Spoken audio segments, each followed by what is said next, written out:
Então, olá, pessoal. Nós vamos hoje conversar um pouquinho sobre envelhecimento facial, e essa aula faz parte do nosso grupo de estudos da UFC, grupo de estudos em periodontia, harmonização orofacial e sedação e odontologia. E a gente quer conversar um pouquinho sobre envelhecimento facial, porque é uma das aulas básicas para que a gente possa entender as técnicas de harmonização no sentido de promover rejuvenescimento. Vou passar aqui algumas informações que são importantes nesse sentido. E vocês que estão aqui no grupo, pessoal, podem ficar à vontade para fazer questionamento. Mesmo sendo uma aula que vai ser gravada para a gente colocar no YouTube, não é uma aula nossa, tá? É uma aula para nosso aprendizado.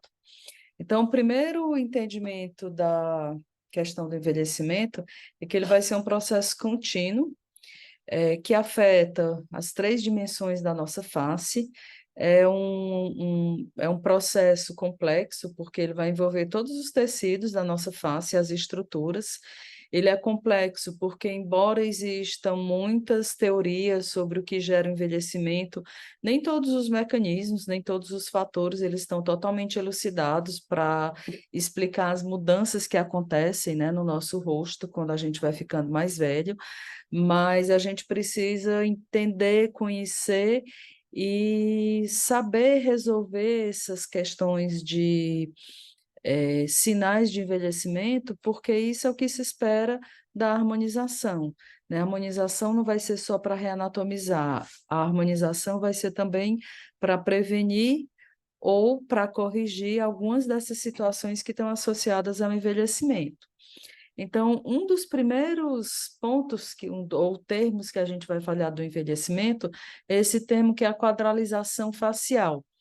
Esse termo quadralização, ele vem porque as mudanças, quando a gente compara o rosto, né, de uma pessoa mais jovem, que tem um formato um pouco mais triangular, no paciente mais idoso, ele fica com mudanças nos tecidos, geralmente pitoses, que são quedas, né, nos tecidos do terço médio e inferior da face. E aí, nessa região de terço inferior, ele ganha volume, e esse aumento de volume vai gerar o que a gente chama de quadralização da face. Então, esse termo é muito usado em harmonização, né, relacionado ao envelhecimento, e a gente tem que entender que são várias mudanças histológicas que acabam gerando mudanças na anatomia.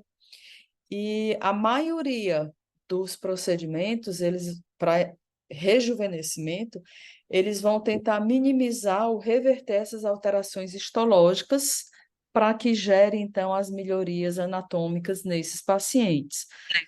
A maioria dos procedimentos vão levar a reações de neoformação de tecido, né? Tanto da parte epitelial, mas principalmente da parte de tecido conjuntivo, de tecido dérmico, com algumas mudanças também possíveis de serem feitas na região de hipoderme. Mas a parte de tecido conjuntivo, ele vai ser muito trabalhado nas técnicas de bioestimulação de colágeno e na bioestimulação do restante das proteínas associadas à matriz extracelular. Então, mesmo a gente tendo muita atuação na parte de derme, no envelhecimento, todos os tecidos eles vão estar associados a um processo que gera essas mudanças histológicas. Então, algumas características da pele mais velha, elas acontecem em nível epidérmico, né? Outras vai ser no nível dérmico. Existem também modificações no tecido adiposo, tanto no sentido de aumentar a quantidade de gordura, mas como também diminuir esses tecidos adiposos, ou que eles mudam de posição. Ele sofre modificações, principalmente por ação muscular. Os músculos também sofrem algumas alterações decorrentes do envelhecimento, os ligamentos de retenção também, e os ossos também. Existe uma aula que já está disponível aqui no YouTube, em que a gente falou sobre um pouco de anatomia facial. Nessa parte de anatomia, a gente fala sobre essas estruturas. E nessa parte aqui de envelhecimento, a gente vai falar muito mais sobre os efeitos do tempo nesses tecidos. Então, a gente tem aqui uma sequência de fotos, né, de neta, filha e uma avó que ficou, né, com seu com o envelhecimento. Então, lógico que são pessoas diferentes, mas tem uma certa semelhança física, e a gente vê que o processo de envelhecimento ele vai ocorrendo sendo contínuo, né? Aparecendo mais pitoses, mais alterações faciais, no caso aqui na avó, quando comparado com a filha. E é lógico que esse envelhecimento ele não atinge somente ao rosto, ele vai atingir outros tecidos do nosso corpo, só que a gente não tem essa área de atuação, né? Mas outras profissões, eles vão também estudar o envelhecimento, o processo de envelhecimento, em outras áreas do corpo, aqui como nas mãos e nos braços, e vão promover rejuvenescimento, às vezes com técnicas e com produtos muito parecidos com o que a gente usa em harmonização, né? Mas do ponto de vista de odontologia, a gente fica impedido de trabalhar nessas regiões. Por que que é importante a gente diferenciar essas duas áreas de atuação da harmonização? Porque as técnicas de reanatomização, numa pessoa jovem, ela pode ser diferente das técnicas necessárias para reanatomizar, mas promovendo rejuvenescimento. Até a análise facial, quando a gente vai fazer um planejamento e vai avaliar se as questões de envelhecimento, de sinais de envelhecimento, que não vão estar presentes no paciente jovem que quer, por exemplo, ganhamento para melhorar o perfil ou favorecer a estética nasal, mudando uma região, né, mudando áreas de nariz, essa pessoa ela não vai precisar de recursos que vêm associados a essa reanatomização. Muitas vezes o uso de ácido hialurônico, de fios para reposicionamento de tecido, já é o suficiente para promover essa reanatomização. E quando a gente quer mexer em pacientes idosos, a gente não vai pensar só em ácido hialurônico para reanatomizar, porque a gente vai ter que promover, então, mudanças no tecido, nos tecidos para promover o rejuvenescimento e depois pensar na reanatomização. Então, até a análise facial, ela vai ser diferente quando a gente pensa em rejuvenescer, quando a gente pensa só em reanatomizar. Num pensamento de reanatomização, por exemplo, a gente pode ter um paciente jovem com um nível de sorriso alto e esse paciente ele vai precisar de uma técnica de bloqueio muscular por toxina botulínica. Mas quando a gente vai ter, né, o rejuvenescimento, a gente já vai ter que avaliar esses outros aspectos associados. Então, coloquei aqui os principais sinais de envelhecimento. É lógico que existem até outros que a gente possa detalhar, que a gente pode detalhar em aulas posteriores, mas esses 18 pontos, eles são os pontos principais que vão estar associados ao envelhecimento, que a gente pode atuar de uma forma preventiva ou de uma forma curativa. É interessante que a gente estabeleça, né, essas áreas de exame para que a gente possa passar um plano de tratamento adequado. Então, as rugas frontais, que está aqui no número 1, talvez seja uma das queixas principais, junto com as rugas glabelares e com as rugas periorbitais, ou os pés de galinha, né? Que eu não gosto muito de usar esse termo, mas a gente chama de rugas periorbitais, e talvez sejam os primeiros sinais de envelhecimento, porque a ação muscular aí é muito forte e gera, então, essas alterações na pele da pessoa. Então, a gente vai ter rugas frontais.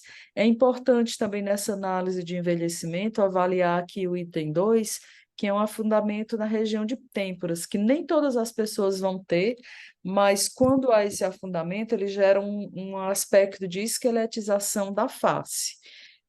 E aí é preciso bioestimular ou é preciso preencher essa região, né? A questão das rugas associadas à parte muscular, o processo de bloqueio neuromuscular com toxina, ele já é bem entendido.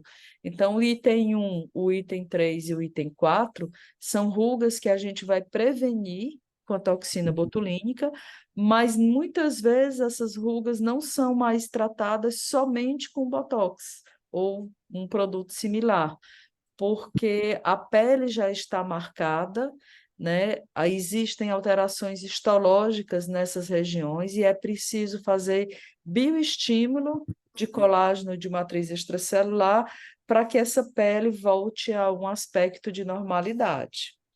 A pitose de sobrancelha, ela está associada também a uma série de alterações que acontecem na região frontal, e os tecidos, então, vão ficar acumulados nessa região, dando uma grande queixa para as pessoas que vão ficar mais velhas, que é essa pitose da sobrancelha. Assim como a pitose de pálpebra, que acontece também por flacidez nessa região, mas também por mudança nos coxins de gordura que existem nessa área.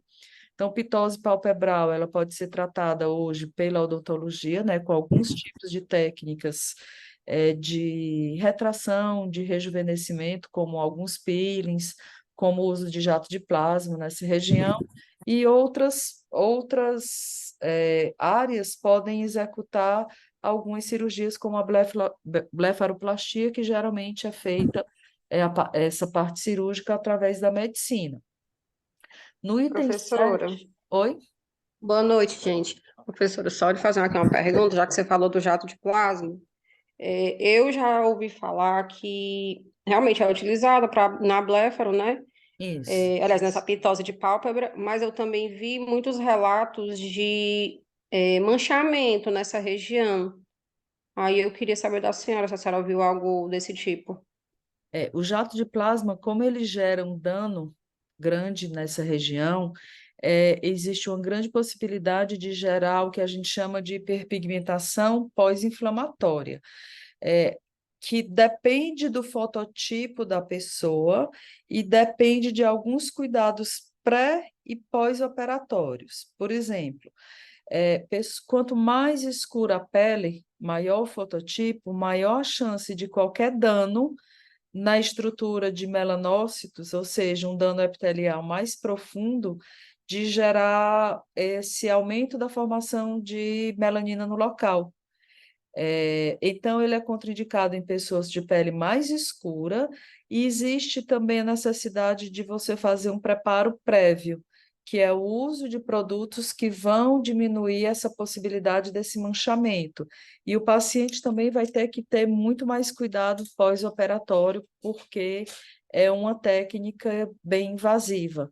Tá? Então, o índice de intercorrências é alto, assim como existe o índice de intercorrência alto nos peelings que são mais profundos, até mesmo nessa região, pelo dano que dá nessa área para gerar retração de tecido. Então, para que o colágeno contraia aí e que diminua a flacidez e tenha o efeito, então, do reposicionamento de tecido, você precisa gerar um dano na epiderme grande, tá? E esse dano, ele vai gerar, então, essa ocorrência da hiperpigmentação, tá certo?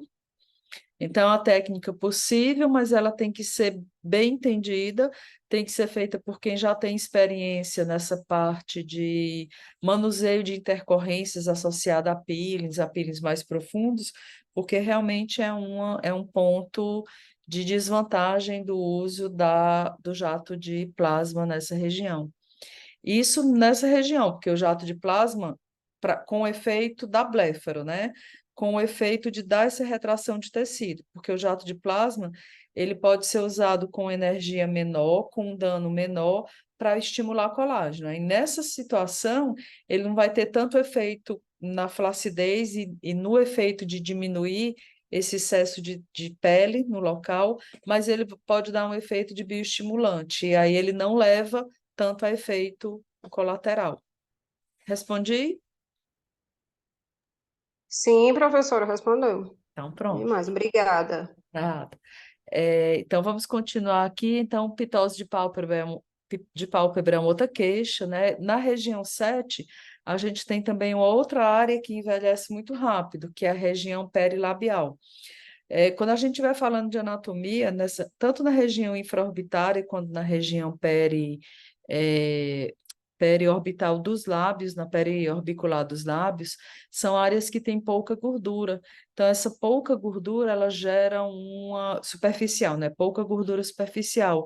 Ela gera alterações dérmicas, associadas ao envelhecimento. Ela proporciona que o envelhecimento atue mais nessas regiões. Então, a gente vai ter perda de volume labial até por uma questão muscular, também aqui na área, e o aparecimento das rugas, que são chamadas os códigos de barra, porque são rugas aqui mais verticais, e essas rugas, elas são também queixas para os pacientes, e são queixas de difícil tratamento, porque a gente não pode colocar grandes doses de toxina botulínica na área, ou como também, ou até poucas quantidades de toxina na área, também pode gerar intercorrência, porque no momento que a gente, para impedir as rugas nessa área, faz o bloqueio com toxina, a gente vai ter interferência nos movimentos labiais, nos diversos movimentos labiais.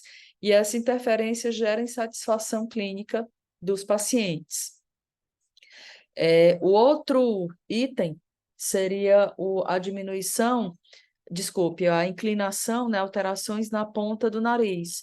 Essas alterações na ponta do nariz, elas vão estar associadas a alterações aqui na cavidade nasal.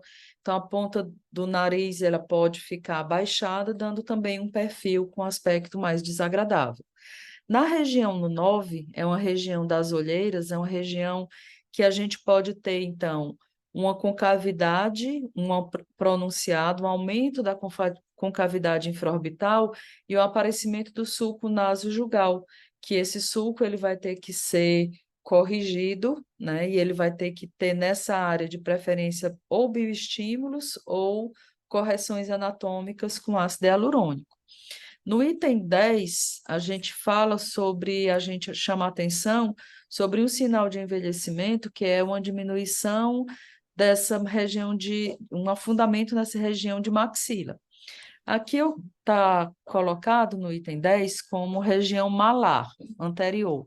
Na verdade, a região malar é uma região que a gente chama essa área de malar ou zigomática, mas é uma região de maxila, tá certo? É uma região de uma alteração anatômica na maxila. O sulco nasolabial é talvez a grande queixa dos pacientes mais idosos, né? Um pouquinho depois das rugas associadas aqui à parte de terço superior, o sulco nasolabial ou a região que é chamada de bigode chinês é uma queixa muito frequente.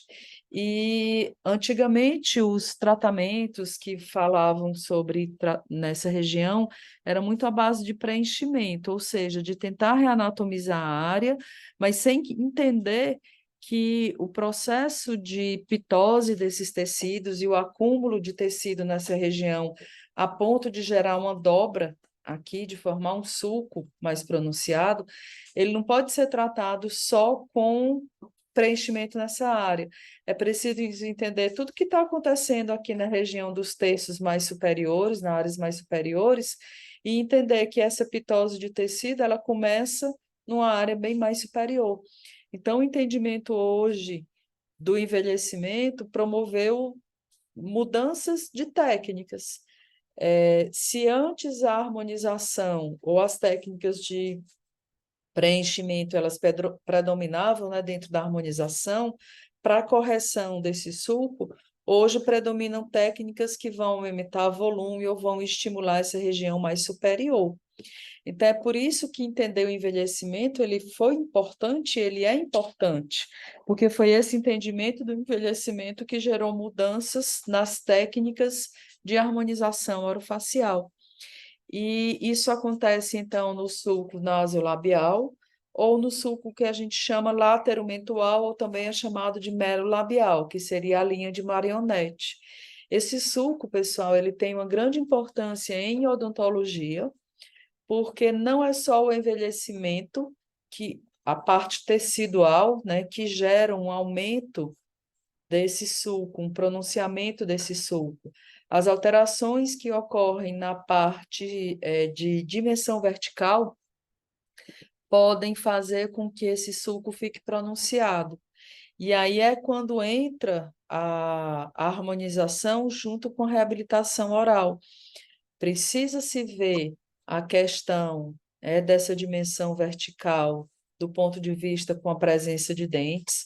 Pessoas que perdem vários dentes podem ter essa diminuição da parte de dimensão vertical e gerar, então, pronunciamento, um aumento desse sulco, que ele nem pode ser tratado só com reabilitação, nem pode ser tratado só com harmonização.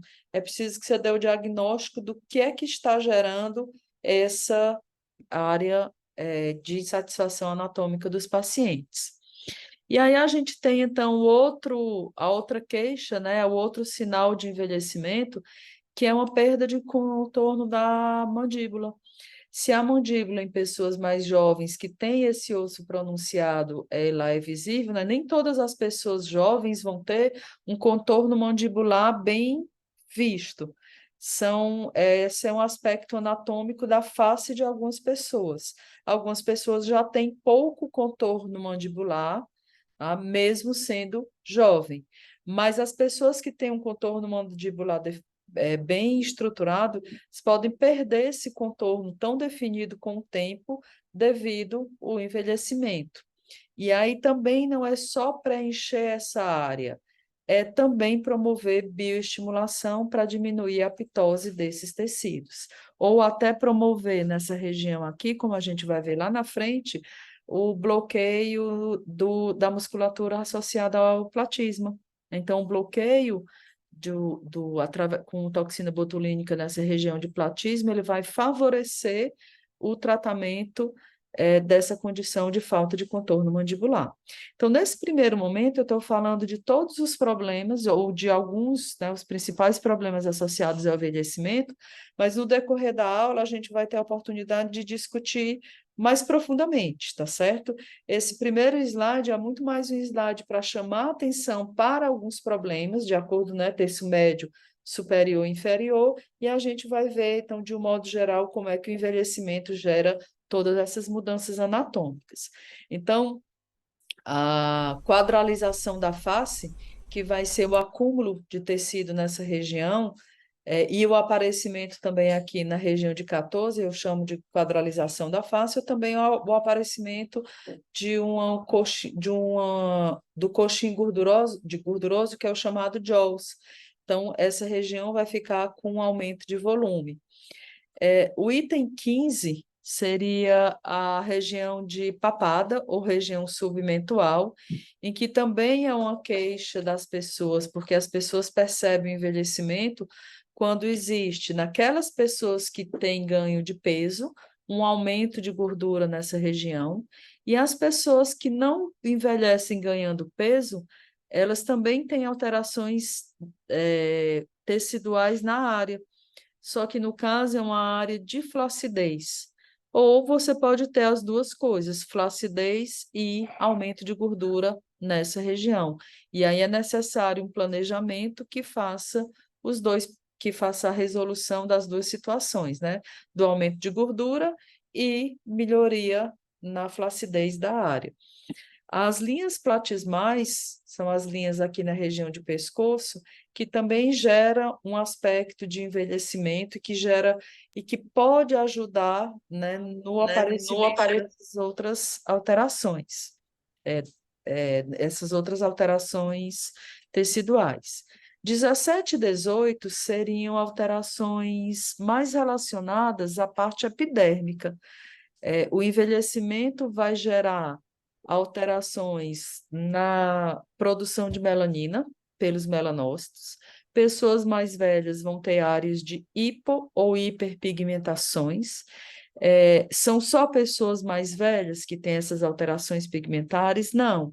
Pessoas jovens podem ter áreas de acúmulo de melanina, que seriam os melasmas. Mas as pessoas mais velhas, que nunca tiveram melasma numa fase mais jovem, podem desenvolver essas hiperpigmentações ou hipopigmentações, e pacientes, de um modo geral, podem ter essas alterações epidérmicas, de ficar com a pele com aspecto ressecado, com aumento de camada de queratina e o aparecimento de rugas finas associadas a uma parte mais superficial, né, umas rugas mais atróficas. Não são rugas tão profundas quanto as rugas musculares. E isso vai acontecer por alterações epidérmicas e na derme mais superficial.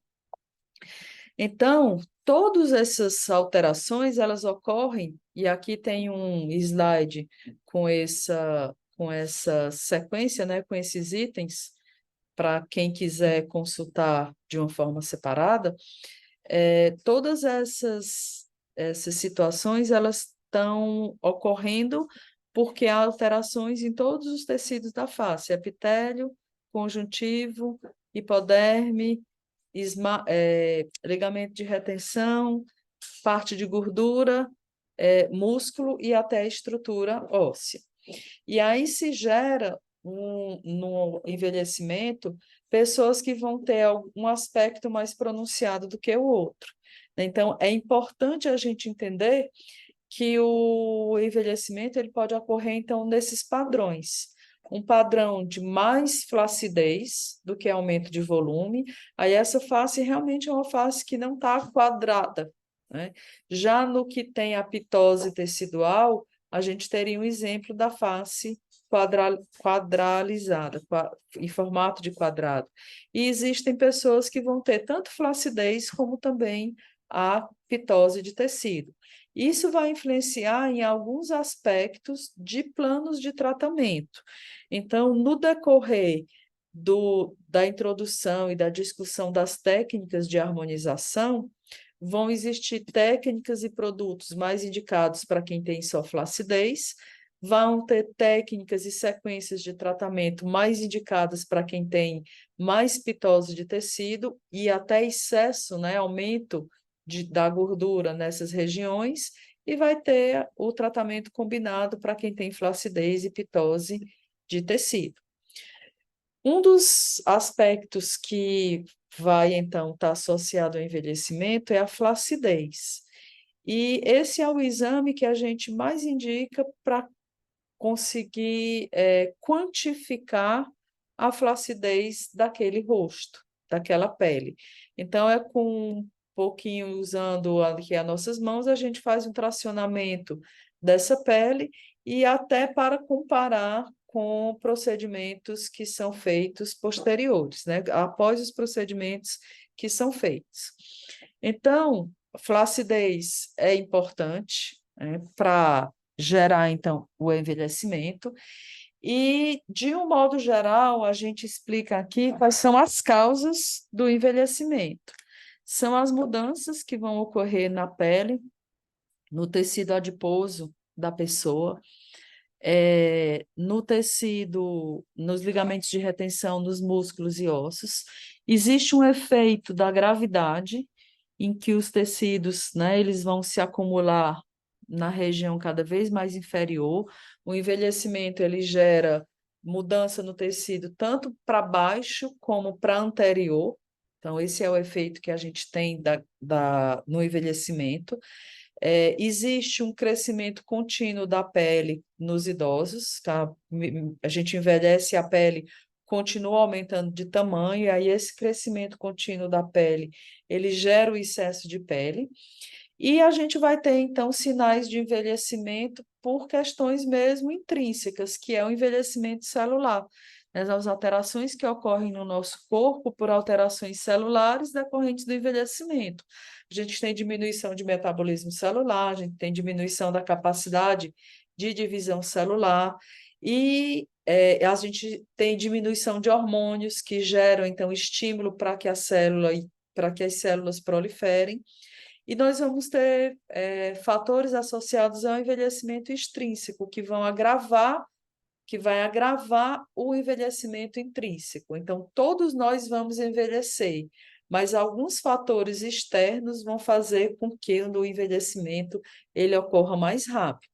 Então, esses fatores de envelhecimento, eles também são importantes para a gente conhecer, para que a gente possa responder ao paciente quando ele diz que porque ele tem um aspecto mais velho, do que o seu vizinho ou a sua vizinha.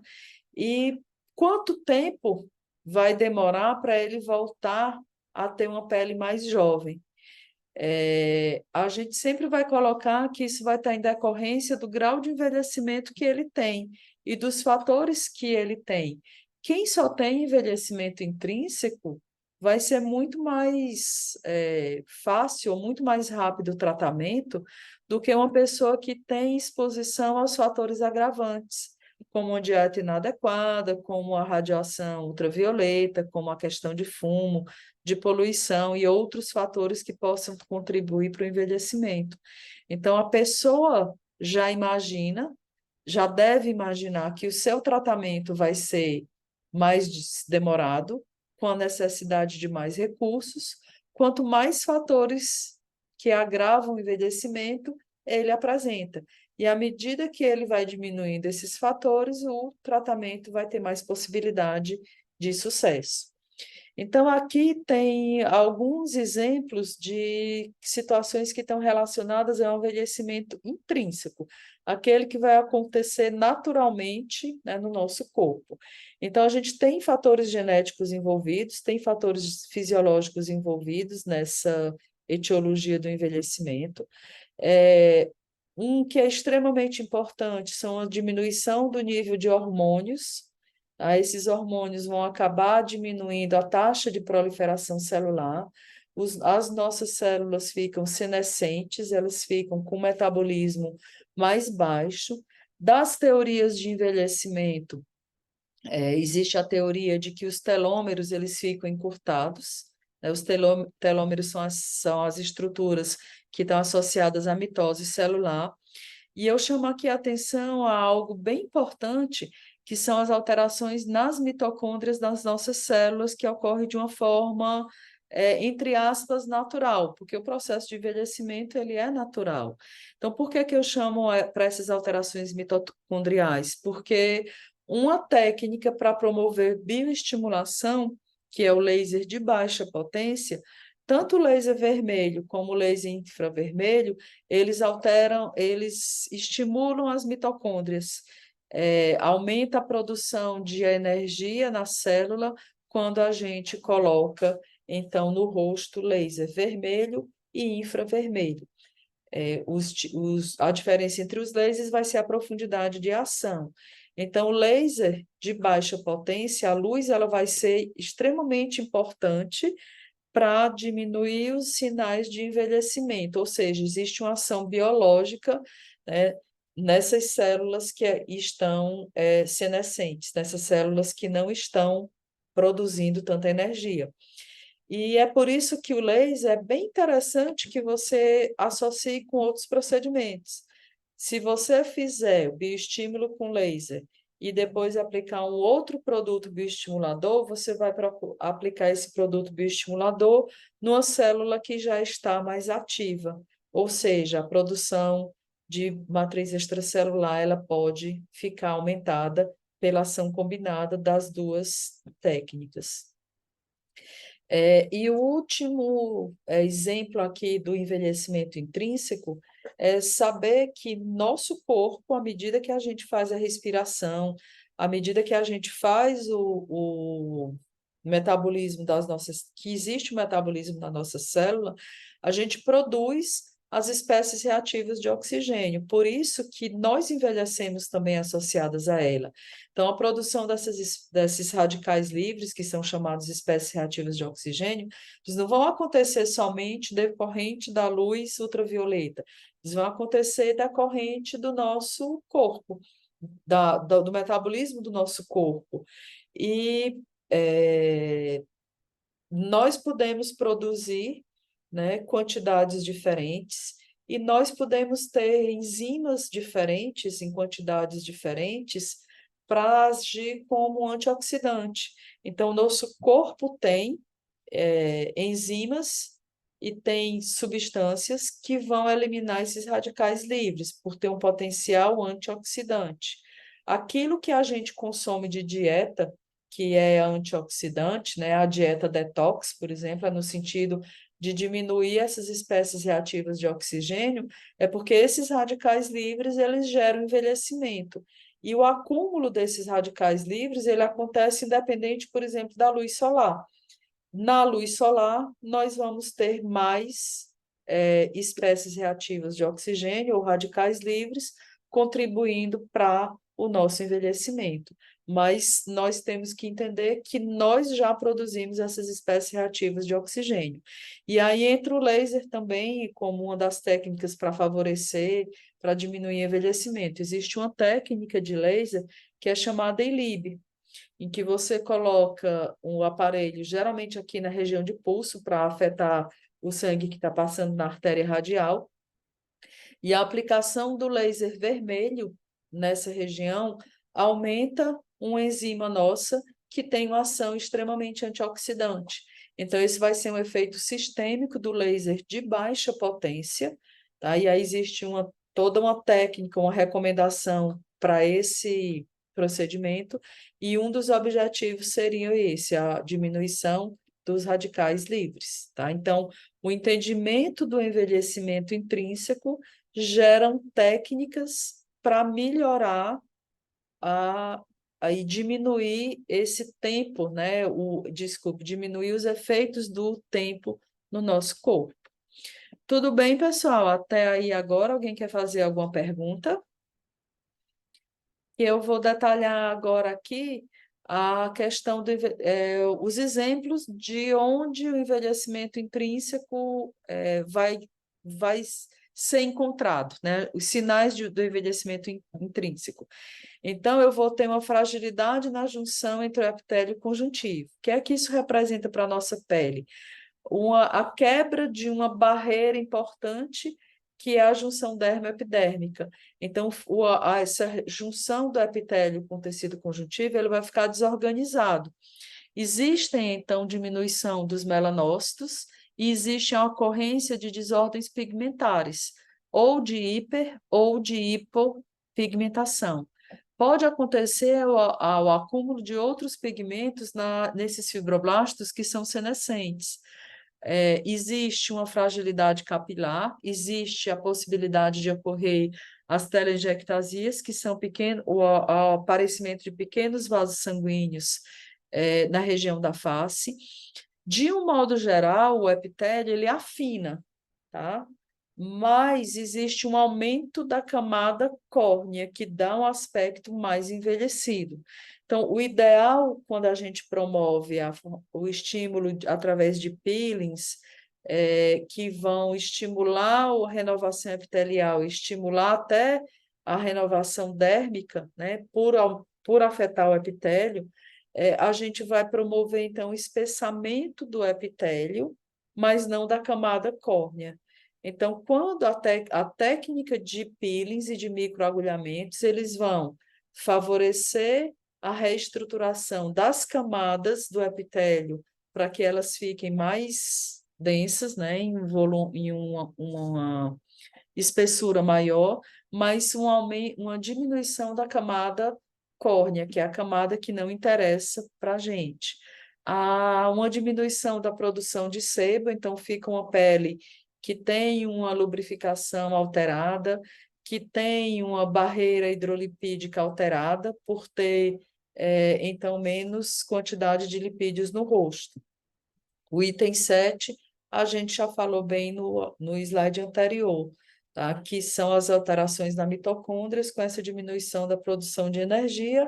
E o item 8 interessa demais para o nosso planejamento de harmonização, que esses fibroblastos que ficam senescentes, eles vão diminuir colágeno, assim como diminuir as outras proteínas da matriz extracelular.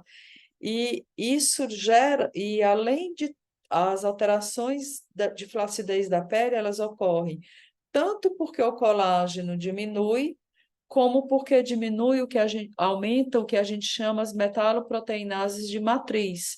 São que a mais conhecida delas para harmonização seria a colagenase. Então, a colagenase, mas a hialuronidase também seria um outro exemplo, são enzimas que vão estar aumentadas e que até aqueles radicais livres aumentam a atividade dessas enzimas. Então, isso vai gerar um envelhecimento intrínseco. E quais são os principais fatores que geram envelhecimento extrínseco? É a gravidade, né? O efeito gravitacional nos tecidos. É preciso que você tenha a parte muscular que eleva, ou que mantém a pele num determinado tônus, teriam importância para se contrapor a essa gravidade. Então, era importante que os músculos que elevam o rosto, né, que está aqui na região de terço médio, né, e região frontal, são músculos que eles deveriam ficar ativos no que diz respeito a tônus, mas não deveria haver a contração excessiva para não gerar o item aqui 5, que é a ocorrência das rugas, principalmente nessa região frontal. Essa parte de musculatura e gravidade é importante, né? Saber, é onde você tem, principalmente aqui na região frontal, saber dosar o quanto você vai bloquear esse músculo, sabendo que a contração, o bloqueio total do músculo frontal, ele pode favorecer a pitose da região de pele, né, da área frontal. Então, você vai saber, o ideal é fazer toxina e promover o máximo possível de bioestímulo nessa região frontal, com, por exemplo, ultrassom microfocado, né, que é uma técnica que a gente pode usar com segurança na maior parte aqui da região frontal. Luz solar vai ser talvez o principal fator associado ao envelhecimento, por conta da radiação ultravioleta. A poluição também vai ter substâncias químicas que vão gerar esse dano às células.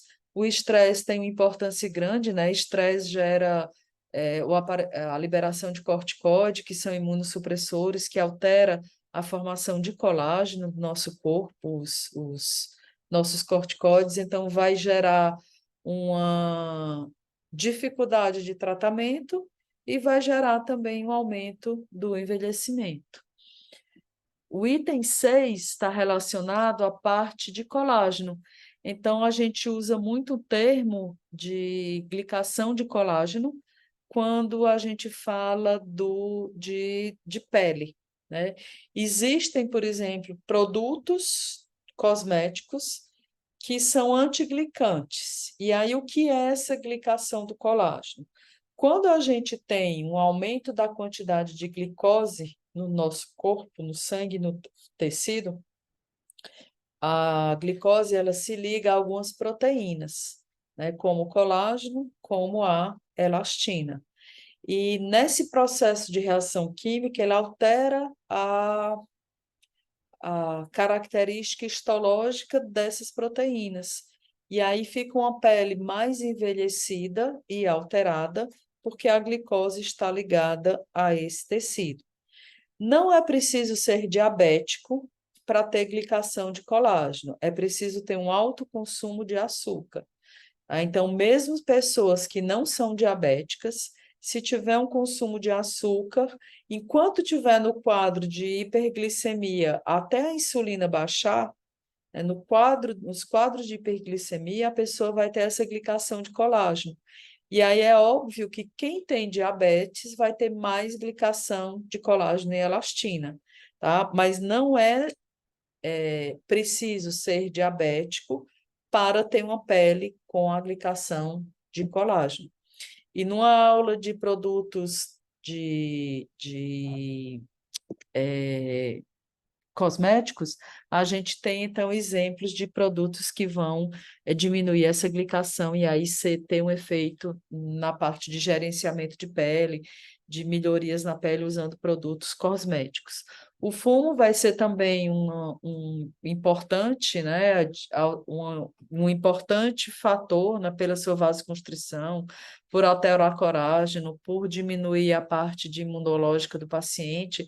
O álcool, né, o consumo excessivo de álcool também vai ter suas repercussões de promover o envelhecimento, e as alterações hormonais que, por exemplo, acontecem ou de forma fisiológica ou de forma patológica, Os hormônios que estão associados ao nosso crescimento, a nossas células, estando alterados, vão favorecer, então, de uma forma patológica, o envelhecimento.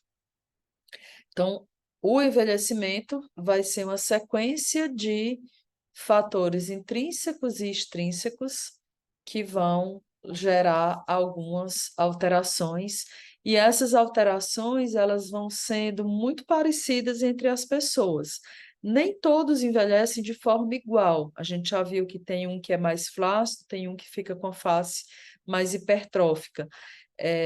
Mas a maioria dos sinais a gente tem eles presentes em quase todas as pessoas. Então, aqui tem itens detalhando o que é que acontece no envelhecimento nos tecidos que compõem a pele, tanto a derme como a epiderme. E aqui está entrando tanto o envelhecimento intrínseco como extrínseco. Então, na pele vai ter diminuição de metabolismo, uma quantidade menor de colágeno, mas não é só colágeno, é colágeno, elastina, ácido hialurônico, então diminui a hidratação por ter menos ácido hialurônico, diminui a elasticidade da pele. O colágeno que fica presente, ele vai estar distribuído de uma forma mais espaçada, com o aumento da colagenase na área, ou seja, tem menos colágeno porque ele está sendo quebrado de uma forma mais fácil. Existem alterações nos fatores de crescimento de fibroblastos na região. Existe diminuição da função celular, tanto a capacidade de produzir colágeno, como essa capacidade contrátil das células, uma menor capacidade de divisão celular, menor capacidade de regeneração, o suprimento sanguíneo da nossa pele fica diminuído e aí até o processo de reparo ele fica mais comprometido, existe uma capacidade menor de defesa, com maior risco de infecções e lesões, e a pele clinicamente vai se aparecer com dobras de uma forma mais fina, seca, né, uma pele mais enrugada e com algumas fissuras. Então, essa foto, ela mostra alterações, né, na região de órbita, aquilo que a gente chama de elastose, que são as alterações bem significantes na parte de elastina, e a pele fica com essa aparência, né, de como se fossem as áreas de hipertrofias. Essa elastose pode ser solar também. Em C é a pitose dos tecidos, e aqui é um exemplo que a gente não trabalha muito, que é o aparecimento de pelos associados ao envelhecimento. E histologicamente, tá? Esse desenho ele fala um pouquinho daquilo que acontece quando a gente tem o acúmulo das espécies reativas de oxigênio nos tecidos. Então, radiação ultravioleta e o nosso metabolismo gera o acúmulo dessas substâncias. E o que é que acontece? Acontecem alterações no DNA e nas mitocôndrias, a apoptose, que é a morte de queratinócitos, existe a liberação de fatores que são imunossupressores, liberação das citocinas de processo inflamatório, ativação das metaloproteinases e diminuição dos fatores de crescimento, quando a gente tem o acúmulo desses radicais livres na nossa pele. E aí, histologicamente, uma pele jovem, ela fica bem diferente de uma pele com mais idade, né? Com as rugas acontecendo, na região de ruga, as alterações epiteliais e até as alterações conjuntivas. Tem uma análise histológica que eles coletaram fibroblastos dessa região e viram que os fibroblastos abaixo da ruga, eles são diferentes da área que não tem a ruga, tá? Ou seja, a contração muscular gera essa depressão, mas o que permite que a depressão se mantenha provavelmente são alterações aqui a nível celular. Então, a diminuição de colágeno, a diminuição dessa função celular vai ocorrer nessas áreas aqui. A gente vai ver hipoderme, vai ver músculo um pouquinho mais na frente. Então, esses fibroblastos senescentes, eles diminuem a produção da matriz extracelular e eles aumentam a produção das substâncias que vão degradar o colágeno, tá? Então, aqui tem um exemplo do que seria um fibroblasto com a sua capacidade de função mais adequada e um fibroblasto que vai estar alterado, tá? Então, existem realmente alterações celulares.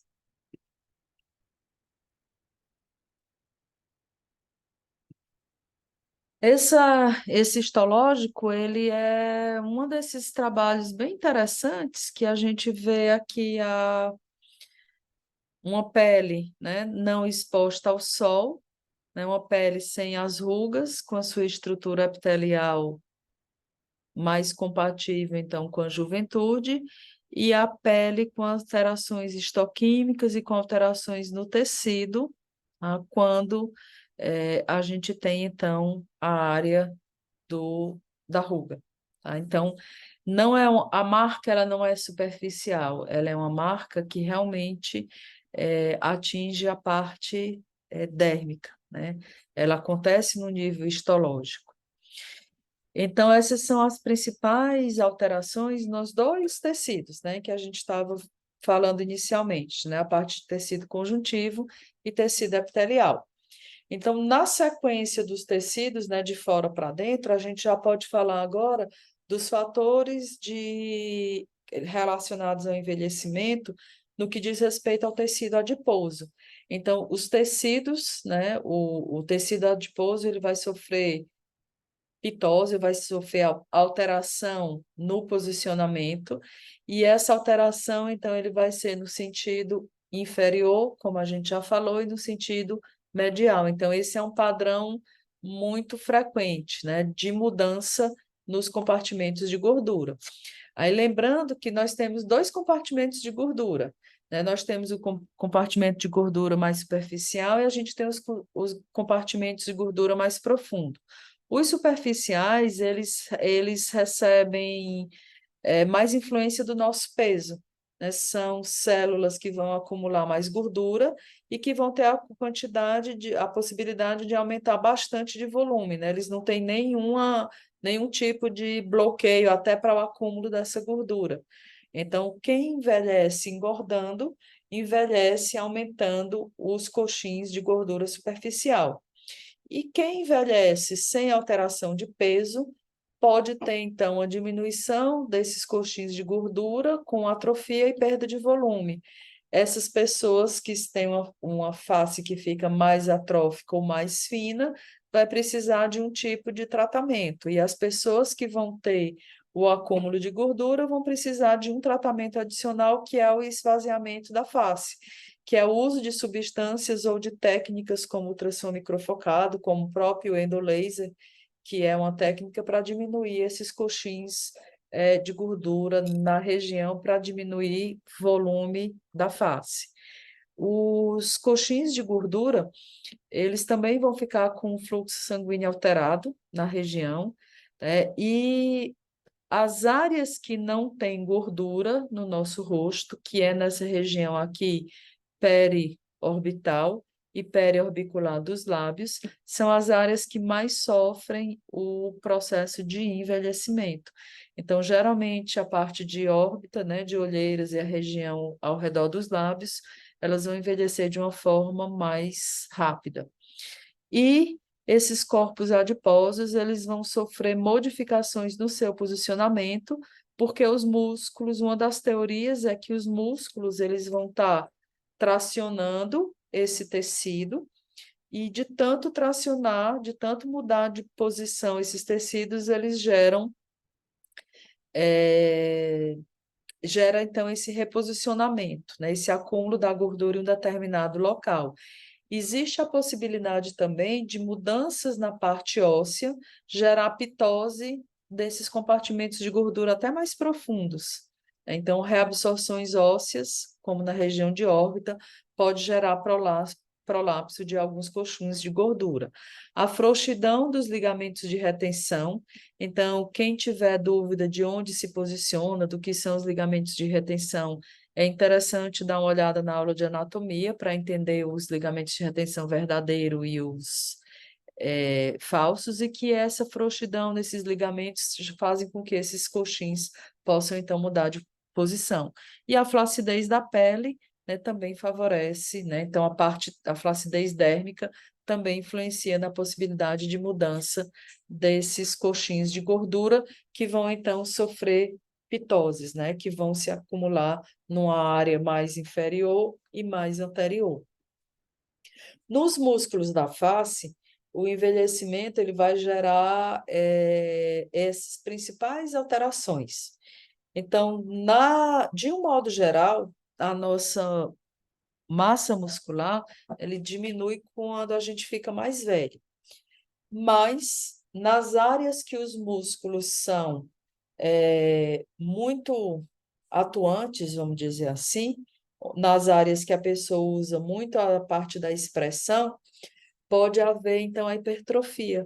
Então, nessa região glabelar, você pode ter um aumento, né, do volume muscular na região, mas, de um modo geral, os músculos tendem a diminuir de volume. E a gente vai dividir esses músculos da face em músculos que são depressores e músculos que são elevadores. Os músculos que elevam a face, por exemplo, frontal, zigomático menor, zigomático maior, e os músculos aqui da região de lábio, né? O levantador da asa do nariz e do lábio superior, o levantador do lábio superior. E na parte de terço inferior, a gente tem músculos bem volumosos que vão ser depressores. Então, esses músculos aqui, tanto do lábio como da comissura, como o próprio platisma, eles são músculos que vão puxar a pele para baixo. Existe um desequilíbrio, tá? Que uma ação maior dos músculos depressores vão favorecer, então, a pitose tecidual, tá? Assim como a, o, a, o, a, a ocorrência de sulcos. Então, se a gente puder fazer com que esses músculos que são elevadores, que eles mantenham um tônus muscular, que eles tenham um tônus adequado, são procedimentos que têm um efeito no rejuvenescimento. Então, também em laser terapia, né, o problema é fazer como estimular esses músculos para estarem agindo, mas sem, ou estar com tônus, mas sem ter contração exagerada, como, por exemplo, no frontal. Então, bioestímulo com laser terapia na área muscular é um tipo de tratamento de rejuvenescimento, tá? A questão aqui dos músculos da face, como a gente já falou, essas contrações, de um modo geral, da musculatura da face é o que gera modificação no posicionamento da gordura. Mas a parte muscular ela é muito pouco influenciada, né, por algumas técnicas. O ultrassom ainda pode ter uma melhoria na contração, então a gente vai promover o uso do ultrassom, principalmente nesses músculos que vão elevar, né, a pele, né, para que haja esse tônus muscular aumentado em região superior. E os ligamentos de retenção, que são os ligamentos que são os feixes que vão da estrutura óssea para a pele, ou do músculo até a pele, são feixes de tecido conjuntivo, é colágeno na região, e que geram instabilidade dos nossos tecidos mais superficiais. Esses ligamentos também vão sofrer a influência do envelhecimento, porque são estruturas que são à base de colágeno, e esse enfraquecimento eles vão permitir, né, que a pele migre para baixo. Então, por exemplo, o sulco nasolabial ele pode estar associado a uma frouxidão dos ligamentos que estão nessa região maxilar. tá?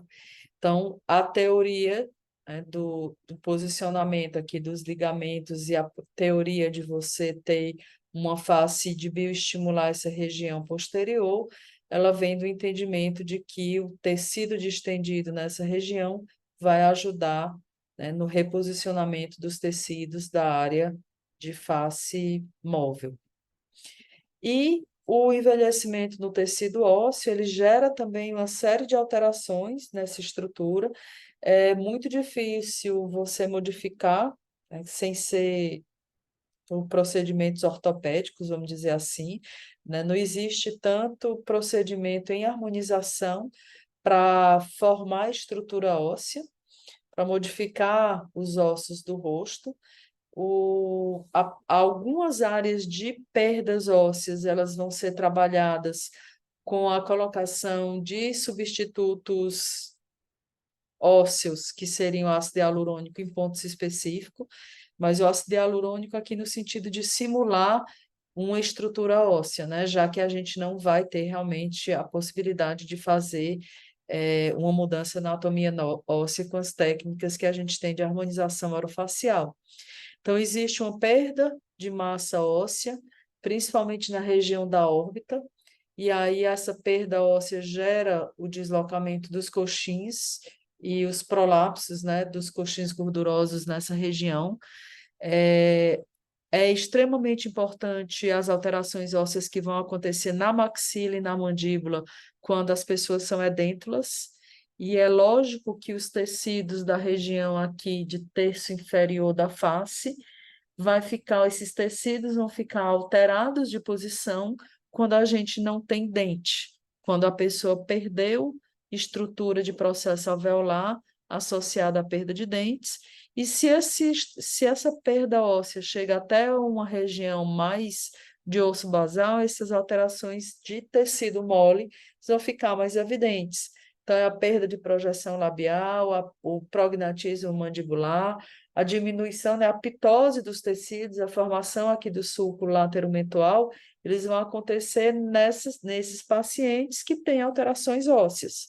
Então, é preciso que haja um trabalho em conjunto com o profissional de reabilitação bucal, porque restabelecer com dentaduras, com próteses tipo protocolo, né, as áreas ósseas que estariam diminuídas, através das próteses dentárias, então a reestruturação aqui da dimensão vertical e da dimensão posterior dos ossos maxilares vai trazer benefícios no perfil e benefícios na altura do rosto da pessoa. E aí é por isso que a harmonização e reabilitação oral eles têm que andar de mão dadas, né? Sabendo que as duas vão contribuir para a melhoria dos aspectos de envelhecimento nessa região.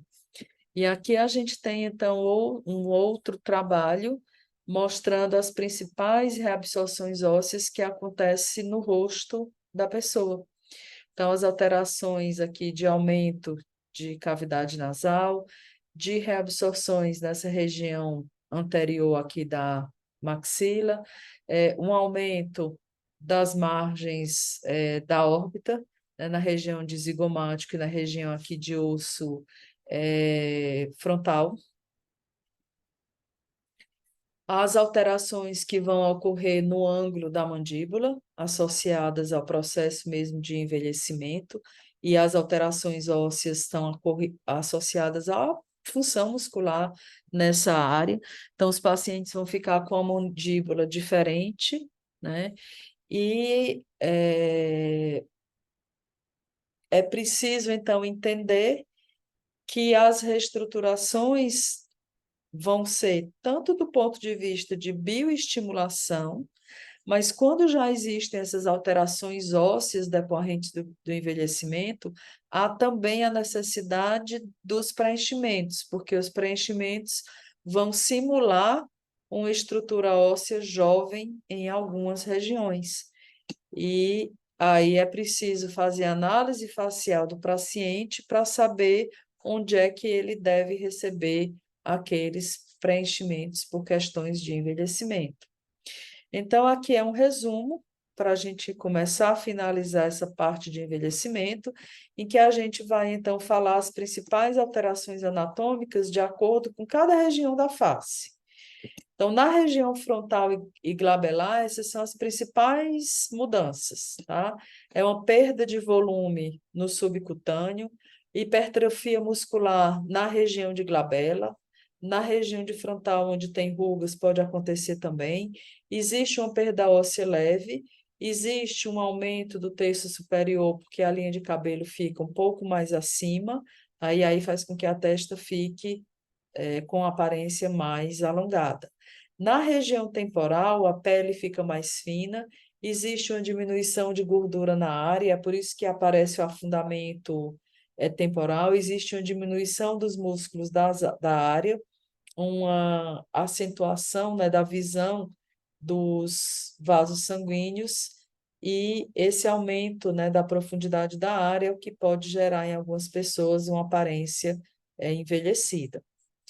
Na região da pálpebra inferior, o prolapso da gordura da região da órbita, a diminuição do volume da musculatura do músculo orbicular dos olhos, e existe um deslocamento, então, também de gordura dessa região para a região nasojugal.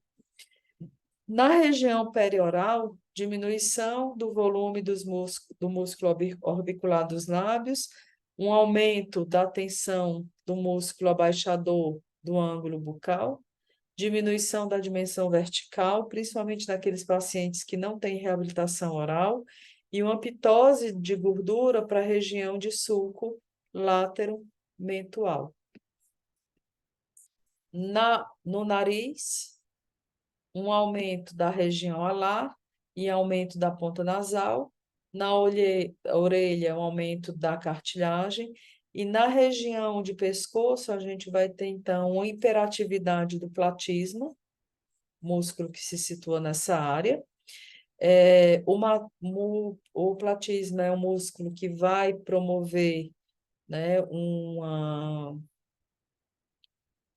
ao abaixamento, né, a pitose dessas estruturas, e é por isso que hoje os planejamentos que estão de bioestimulação, de melhorias de contorno mandibular, geralmente têm preconizado o uso da toxina botulínica no platisma antes de fazer preenchimento, antes de fazer a bioestimulação nessa região. Na região cervical, então, a gente perde gordura profunda, tem o afrouxamento dos ligamentos na área e flacidez na região.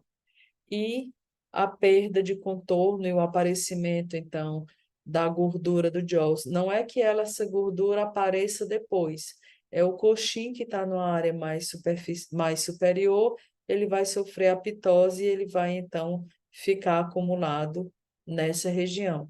Então, o tratamento dessa área é bem difícil e envolve, então, as melhorias nessa área mais superior para que a gente possa diminuir a pitose dessa área, e os preenchimentos nessa região, eles podem disfarçar a ocorrência aqui dessa pitose do coxim de gordura chamado JAWS, né?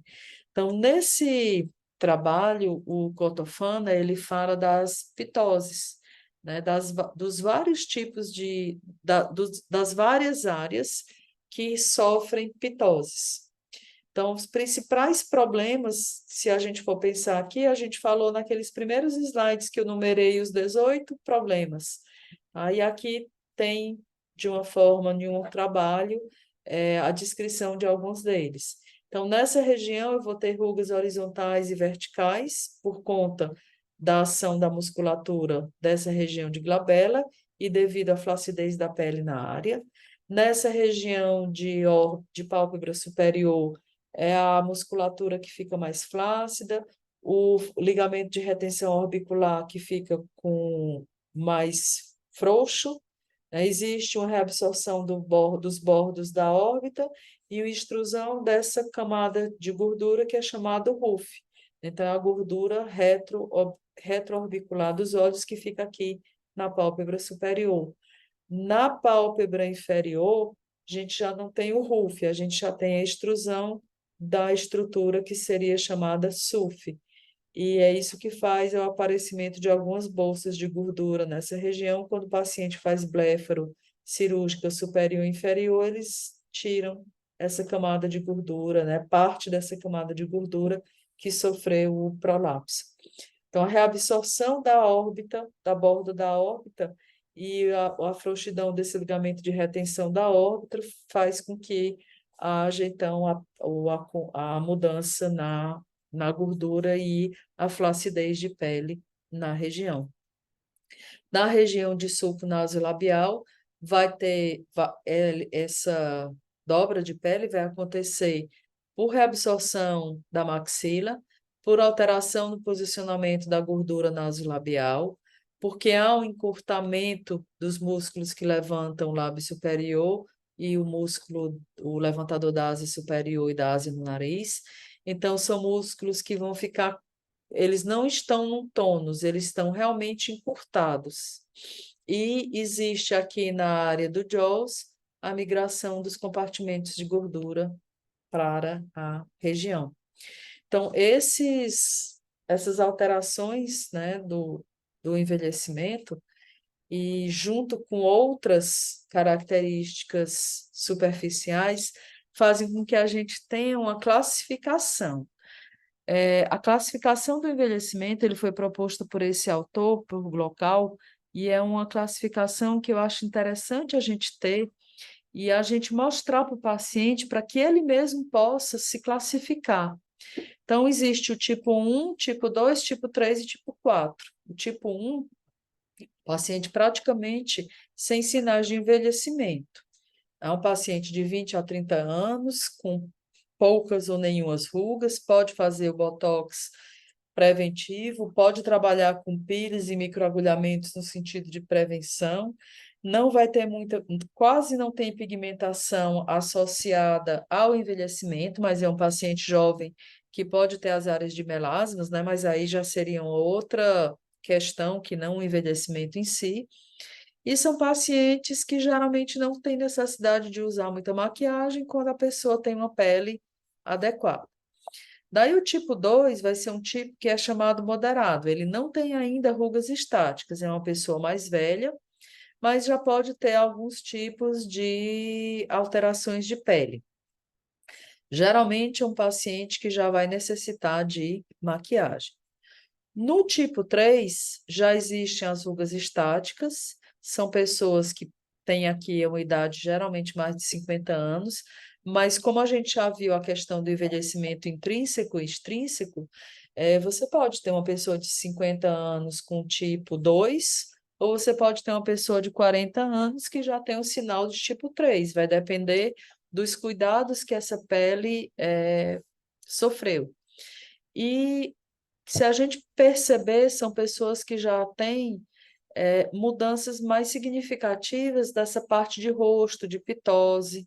Então, acima, né, do grau 3, a gente já tem as pessoas que já estão num grau mais grave de envelhecimento, com rugas, tá? Com diminuição da espessura da pele, com flacidez de tecido, pode até ser pessoas mais jovens, mas a importância de você fazer essas classificações, e geralmente cada área do rosto ela pode ser classificada dessa forma, tá? Então, existem várias classificações, por exemplo, de sulco nasolabial, desde o inicial até o mais profundo.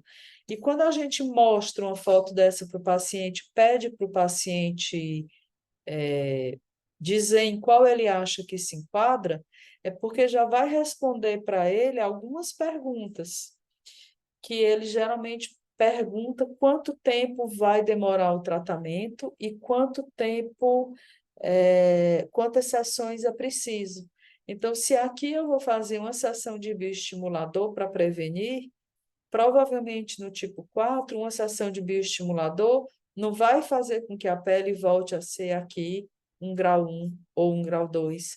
Então, quando as pessoas entendem que o processo de envelhecimento dela ele está mais adiantado, e aí o processo de envelhecimento tem fator intrínseco e extrínseco, Se você também passar isso para o paciente, ele vai ter que entender que os planos de tratamento são diferentes e que o resultado do tratamento depende do que gerou o envelhecimento.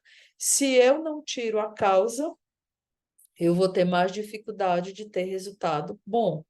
Por que que a pessoa que quer ter um preenchimento mais duradouro precisa usar protetor solar? Porque os radicais livres vão aumentar a hialuronidase. O preenchedor vai durar menos tempo, porque vai estar uma pele recebendo esse tipo de estímulo. E aí lembra que formação de espécie reativa de oxigênio, que é o que gera o envelhecimento extrínseco, ele também acontece no envelhecimento intrínseco.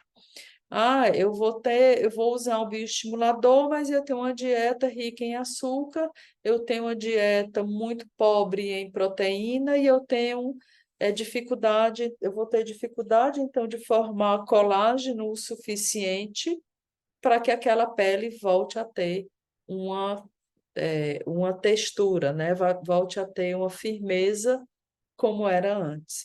Então, é muito imprevisível, é muito difícil você determinar quantas sessões uma pessoa, só através do exame clínico e de uma conversa inicial, aquele tratamento vai dar resultado, porque se ele não tirar os fatores intrínsecos e extrínsecos que estão gerando envelhecimento, e aí o intrínseco é mais difícil de manusear, mas o extrínseco é mais fácil, se não tirou esses fatores, dificilmente você vai ter um resultado muito rápido ou um resultado satisfatório, numa única sessão. Então, da mesma forma, então, que a gente classifica o envelhecimento, a gente, por exemplo, pode classificar rugas. Então, ter, esses quadros de classificação faz com que o paciente entenda e se se posicione no padrão que ele está e ele vê que tem pessoas que têm necessidades menores do que ele vai aceitar melhor o tratamento. Então, a gente vai terminar um pouquinho falando de outras condições que estão, então, que são necessárias a gente entender do envelhecimento. Além de classificar a ruga do paciente, existe essa classificação que está associada aos fatores, né, aos tipos de rugas na face. Então, quando a gente pode ter esse artigo, é o que faz essa classificação, a gente tem, então, rugas atróficas, que são rugas mais finas, geralmente em linhazinhas paralelas, pode acontecer em área protegida de sol, não necessariamente associada a sol, e vai ocorrer devido à alteração mesmo na parte dérmica. Então, essas rugas atróficas, elas precisam de bioestimulação de colágeno. Não são rugas que a gente vai tratar, por exemplo, com toxina. As rugas de toxina são rugas da expressão, que estão associadas, então, a parte da musculatura, né? A gente sabe que essas rugas de expressão elas ocorrem de forma perpendicular à orientação das fibras musculares. Então, se o frontal ele tem fibra vertical, as rugas vão acontecer perpendiculares, ou seja, no sentido horizontal. Se eu tenho uma ruga vertical, é porque o músculo tem uma orientação horizontal, mais horizontal. Eu vou ter, então, rugas que são elastóticas, são mais hipertróficas, geralmente na área exposta ao sol, são rugas de elastose solar ou elastose actínica. Lembrando que eu tenho também aqui a glicação do colágeno como uma possibilidade de ter alterações na elastose também. E as dobras gravitacionais são associadas àquela pitose dos compartimentos de gordura e não são chamados de rugas, propriamente ditas, são sulcos ou dobras, devido à flacidez e à força da gravidade. E entender a etiologia dessas rugas faz com que a gente planeje um tratamento mais adequado. Então, pequenas rugas atróficas, rugas mais elastóticas, os sulcos da gravidade e as rugas associadas às marcas de expressão. Então, a gente tem aqui um outro exemplo daquilo que acontece, então, quando a gente tem o aparecimento das rugas, né? Existem alterações, então, em nível histológico na região da pele com rugas. Para concluir, existem outros tipos de ruga no rosto que acontecem que os pacientes às vezes têm queixas e eles não têm muita noção do que está acontecendo. Então, são as chamadas rugas de sono. Essas rugas, elas têm um posicionamento diferente, né? Geralmente, as rugas de expressão, que estão associadas, então, à musculatura, elas são de orientação perpendicular à orientação do músculo. E essas rugas de expressão, elas de sono, que é quando a pessoa está dormindo, ou por alguns hábitos, né? É porque geralmente é no sono que a pessoa vai ficar uma boa parte do tempo nesse posicionamento e com a pressão em algumas áreas da pele. Mas quem tem algum hábito de ficar, por exemplo, fazendo isso ou isso, vai ter um aumento de rugas em algumas áreas. Então, são rugas que têm uma orientação diferente, né? Orientações diferentes. E aí, o paciente que chega com essa queixa de sulcos nessas áreas, você já vai avaliar como é que é a questão do posicionamento dessa pessoa durante o sono. E é óbvio que isso vai acontecer também por flacidez na região. E o bioestímulo de colágeno e de outras proteínas da matriz vão favorecer o desaparecimento desse tipo de ruga. Mas é importante orientar que o ideal é que o fator etiológico dessas compressões de pele fosse eliminado. Então, aqui é um exemplo de um travesseiro modificado para que não haja, então, a compressão dessas áreas do rosto. E é importante conhecer essas rugas e esses sulcos, porque eles têm uma etiologia, então, diferente da questão de toxina botulínica, tá? Então, esses são as principais considerações pessoais associadas ao envelhecimento.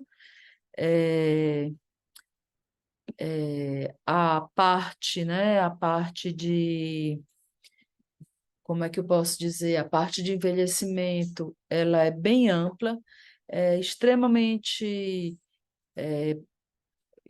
bom que a gente procure artigos, que a gente procure determinar em cada área quais são as principais alterações, tá? Associadas ao envelhecimento. Então, eu vou estar gravando no decorrer aqui do nosso grupo e no decorrer aqui das minhas atividades, eu vou estar gravando sempre aulas que vão falar, por exemplo, envelhecimento na região periorbital, bem específicas para que a gente possa entender cada vez mais tanto o planejamento como as técnicas, né? As técnicas de preenchimento, por exemplo, das áreas. Eu vou parar aqui a gravação